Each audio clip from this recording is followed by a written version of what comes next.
Madame la Présidente Radjavi, chers collègues, amis, autorités importantes françaises et étrangères, chers collègues et chers amis, permettez-moi tout d'abord de vous présenter, même si nous ne sommes pas au mois de mars, la nouvelle année iranienne, de vous présenter nos meilleurs vœux.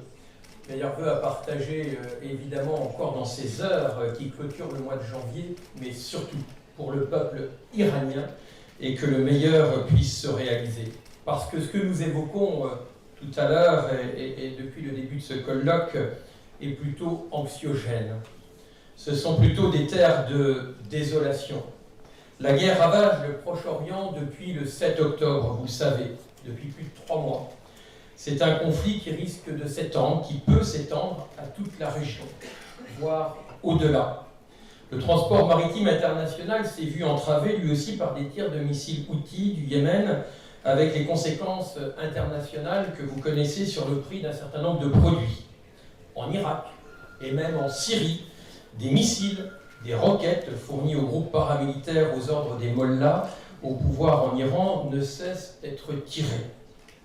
Le monde, et à juste titre, regarde la situation avec inquiétude et tremble.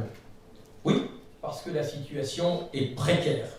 Tout peut arriver, et il n'est pas dit, loin s'en faut, que la raison l'emporte. En réalité, si l'on regarde de près, au-delà d'un certain nombre de causes plus anciennes, l'origine du conflit se retrouve assez facilement. Comment certains auraient-ils pu construire des kilomètres et des kilomètres de galeries, creusées au fil des années, sans d'énormes moyens techniques?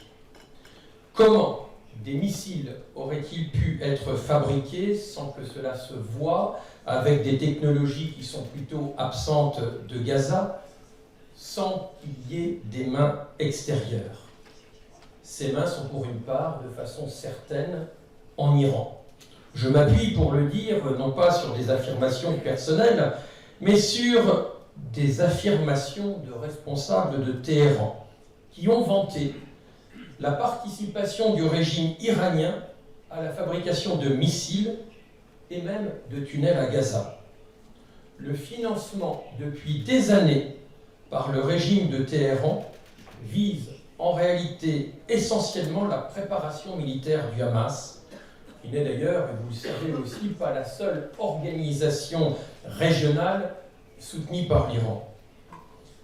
Il y a quelque temps, l'ONPI a qualifié le régime des mollahs pour son rôle et sa ruse, d'une certaine façon, de tête de serpent qui doit être abattue.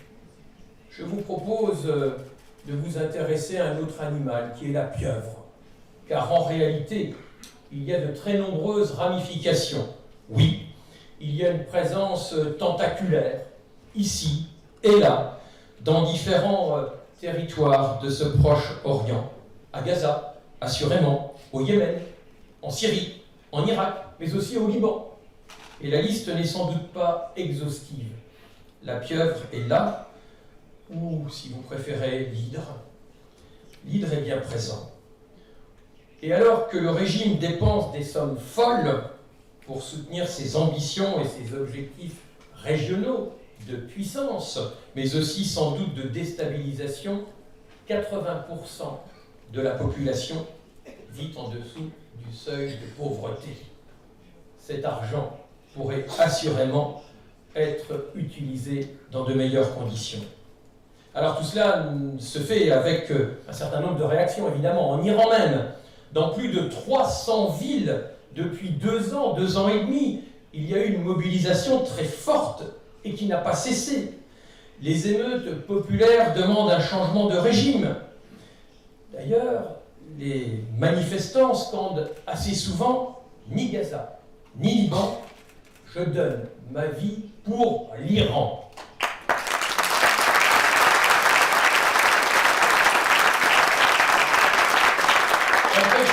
On le disait tout à l'heure, plus de 30 000 manifestants ont été arrêtés ces derniers temps et pas moins de 750 ont été tués dans les rues par les différentes forces répressives qui se préoccupent peu finalement de l'âge de celles et ceux qui sont poursuivis.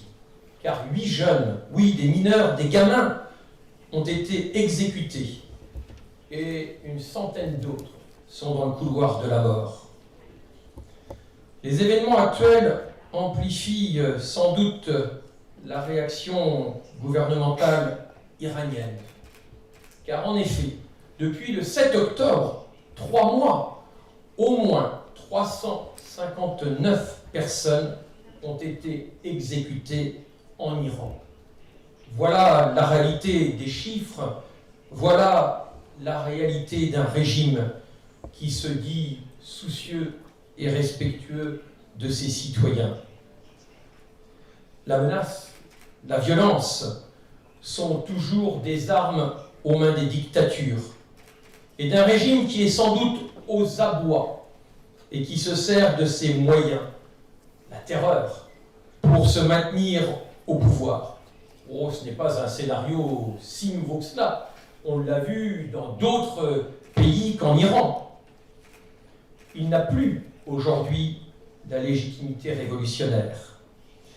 Il est mis au défi par une population jeune, dynamique, éduquée, et qui, à travers tout le pays, ces manifestations n'attend qu'une chose, la paix et la liberté.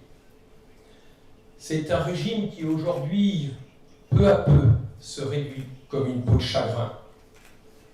Mais il n'est pas encore temps, sans doute, de le voir tomber d'un coup de baguette magique. Et c'est pour cela que la répression continue à l'intérieur et que la guerre et la crise extérieure dans la région sont des éléments aux mains du régime. Je le dis avec gravité, la paix régionale ainsi que l'établissement de la démocratie en Iran passe par un changement de régime clair, net dans ce pays.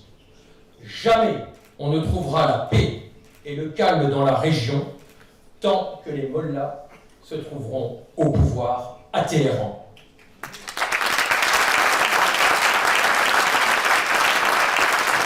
Le changement, évidemment, est entre les mains du peuple iranien. Évidemment. Et à sa résistance. Mais nous serions coupables de ne pas les soutenir. Nous devons soutenir tous ces jeunes épris de liberté qui, dans chaque ville, dans chaque quartier, s'organisent afin de mieux lutter contre la tyrannie. Nous devons soutenir haut et fort ces noyaux de résistance dans leur action contre les forces répressives. Alors oui, en conclusion et avec une certaine solennité, nous, représentants du peuple français, qui avons apporté notre signature à ce document l'an dernier, une majorité de parlementaires, eh bien oui, nous, peuple français, sommes aux côtés du peuple d'Iran, du peuple iranien qui est en lutte.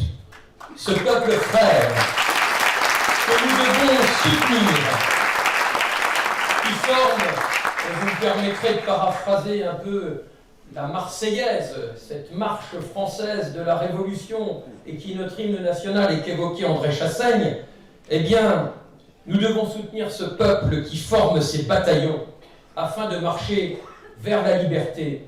Et j'emprunte évidemment à notre histoire un épisode plus récent, qui est celui du 18 juin 1940. Nous sommes à vos côtés, parce qu'avec vous, avec le peuple iranien, la flamme de la résistance ne doit jamais s'éteindre.